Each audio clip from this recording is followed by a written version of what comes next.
Hello, everybody. It's John Johnston, CornNation, and the College Football Playoff Committee has released the first rankings of 2023. And I want to comment on them because I know Nebraska isn't in there, obviously. And I know that Nebraska is probably maybe not a long way from being in the top 25, but certainly a long ways away from, glory. But there's still a lot of fun in here. So let's take a look at these rankings, and I'll go through them. I'll go through the things that stood out to me. And I'm not really going to go from 25 to 1 because let's face it, I don't really care about that many teams. But let's go through like the top 6. You got Washington and Oregon. It's 5 and 6. And we all know that those two teams are joining the Big Ten next year. Yay. I mean, we're bringing in quality teams, and I think that's a good thing. I think it'll make college football certainly a lot more interesting. Everybody's going to have their game together a lot more than they used to in the past. And I haven't watched the Pac-12 a lot this year, but I have watched Washington and Oregon. I was shocked Oregon beat the snot out of Utah as badly they did, and Washington certainly looks like they look like they belong. But what stuck out to me when I was watching this on ESPN tonight was Florida State at number 4. And the reason why that jumped out to me is because they are 8-0 and they're in the top 4, which means they're going to be right now. If we did the playoff right now, Florida State would be in the playoff. Now, why does that surprise me? Or why does that stick out to me? It sticks out to me because, Florida State was terrible for a long time. And I love to hate Florida State. I really have a lot of respect for Florida State inside, but outside I tend to, we always complained about them because Nebraska would win the Orange Bowl, and then we go down to the Orange Bowl, and then we get beat by Florida State or Miami. And, we're playing those teams in their backyard. A lot of times they had better teams, but a lot of times you kind of looked at it and went, could you come north? And that's one of the things I always say about the college football playoff. Now they're going to expand next year to 12 teams. Could we have some of these games at campus sites instead of constantly playing in warm weather areas? Because we've gone through 100 years now of this lopsided, unfair graphical advantage bullshit. And it's time for that to change if we really want this to actually kind of, I know it's not a real playoff, but we could pretend. And that's important to college football fans. That's why we're fans, is we escape reality and pretend our teams can beat anybody on any given Saturday, right? So Florida State, I was in college in the early 80s when Florida State shocked everybody by beating Nebraska in Lincoln. And I told my friends, we better watch out for that Florida State team because they're going to be a monster. And under Bobby Bowden, they were. And all my friends were shocked and surprised and went, wow, you must know a lot about college football. And I said, yes, I do. I pay attention to everything. And I did that kind of, but really, I was making a bold claim. I even knew back then that if you make bold claims and they come true, you tell everybody about them and you sound like you know what you're talking about. But Florida State, after Bowden, has really just gone into disrepair until now. So, you watched them for years. They had offensive lines that couldn't even block. And now here they are at 8-0 and number 4 in the college football playoff rankings. And the reason why I'm bringing that up is because I see so many comments from people, and I think some of them are serious. The trolley people that are like, Nebraska will never be good again. Nebraska should have never joined the Big Ten. Oh, they should go join the MAC. And some of them I think are Nebraska fans that miss the glory day. I don't know what the hell. That's the only thing I can think of is they got to be trolls or fans of other teams that are poking you in the eyeball. Because I can't believe any self-respecting Nebraska fan would ever believe that shit.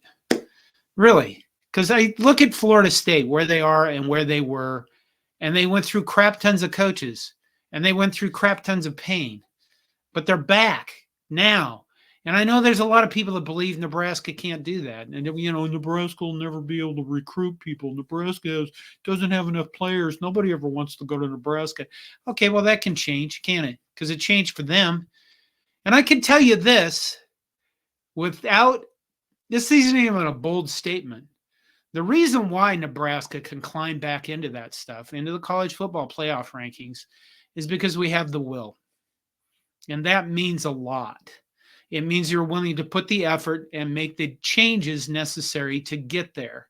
And for example, since I use them for example a lot, is Iowa, who's perfectly content to have taken the time. I mean, when we look at Nebraska, we look at us and I go, we really wasted opportunities to get into the college football playoff by having Mike Riley and Scott Frost as our coaches. They were never going anywhere.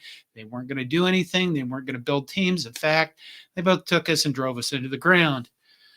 We wasted all those opportunities when the Big Ten West was there to climb up to the Big Ten championship and maybe win one and then go on to the next level. And we went through coaches. Iowa's had the same coach all this time. And were they ever going to do that? No, because they didn't have the will and they weren't going to make the changes necessary. And I could go through a long list of teams that this is true about. And I think you could probably pick them out. There's a lot. I mean, and maybe an unfair comparison, but it's a comparison nonetheless. Think about how Nebraska views Nebraska fans. I'm not saying the athletic department, but Nebraska fans view our men's basketball program. We look at our men's basketball program and say, could you please not embarrass us? Could you please get to the NCAA tourney? And before I die, maybe win an NCAA tourney game to get this monkey off our back. We don't ever look at it and go, we're going to be in the Final Four.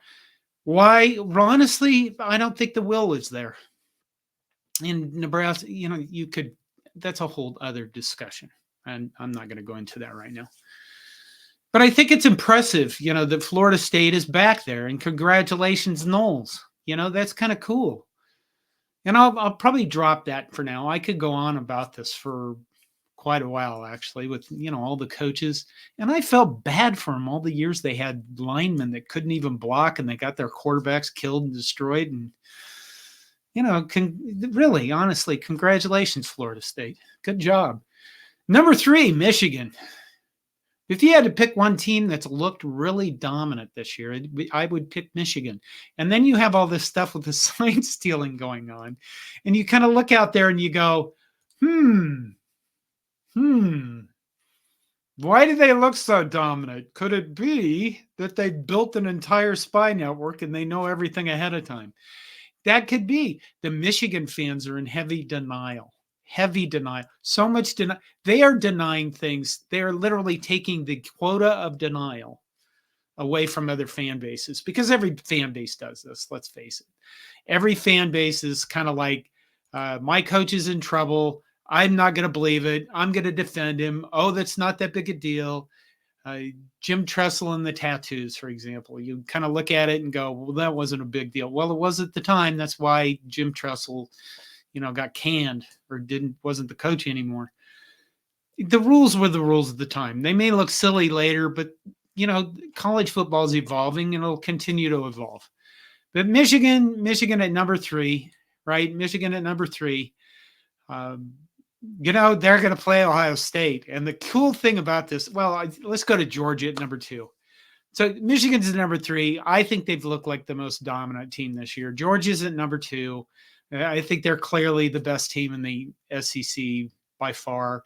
I mean, who else do we see down there? We see Alabama at 8. Wow.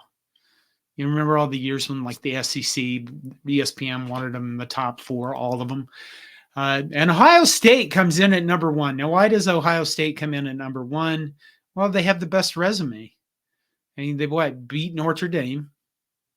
And they I don't think Ohio State has looked dominant. I think they've looked a little discombobulated at times. I don't think they've certainly looked like number 1, but they have a better resume than anybody else.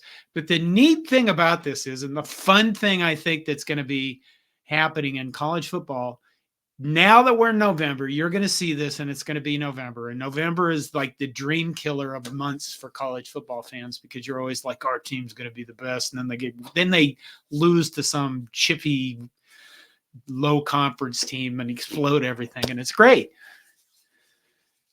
But Ohio State and Michigan get to play. And I think it's, throughout my lifetime, I think Ohio State and Michigan have had one of the greatest rivalries ever. The 10-year war, Woody and Bo, all that stuff playing out on TV when I was younger. It was glorious, man. I mean, what is neat right now is to watch both of these fan bases on Twitter. So if you're not on Twitter, go over on Twitter, start following some Ohio State and Michigan accounts, and just watch them go at each other with their fans bases over this whole sign stealing thing. You get this glorious fun. The neat thing is these two teams are going to play, and only one of them is going to move on. One of them is going to get knocked down. And I don't think there's any scenario. Of course, this is what you say at the beginning of November. I don't think there's any scenario where both of them end up in the college football playoff 4 teams. But of course there is. But I think it's going to be really fun to see what comes out of this, what comes out of all these teams that right now, if they're in the top 10, maybe they have a shot at things. And then November is going to be the crusher of dreams and hopes. Not for us as Nebraska fans. We're just hoping to beat Michigan State with this weekend, and then beat whoever the next opponent is after that, and then beat none of this looking ahead. I mean, weird things can happen, but right now, just beat Sparty. I am interested in hearing your thoughts on a college football playoff. If you're interested, if you're watching, national college football playoff stuff, what you think of the selection committee. And keep in mind, next year it goes to 12 teams for the playoffs. So that'll be just a lot of fun. Note that I have my new black hoodie on. It's kind of cool. If you turn your arm to the side in a certain way, let's make that bigger, for God's sake, John, you idiot. But let's make it real big.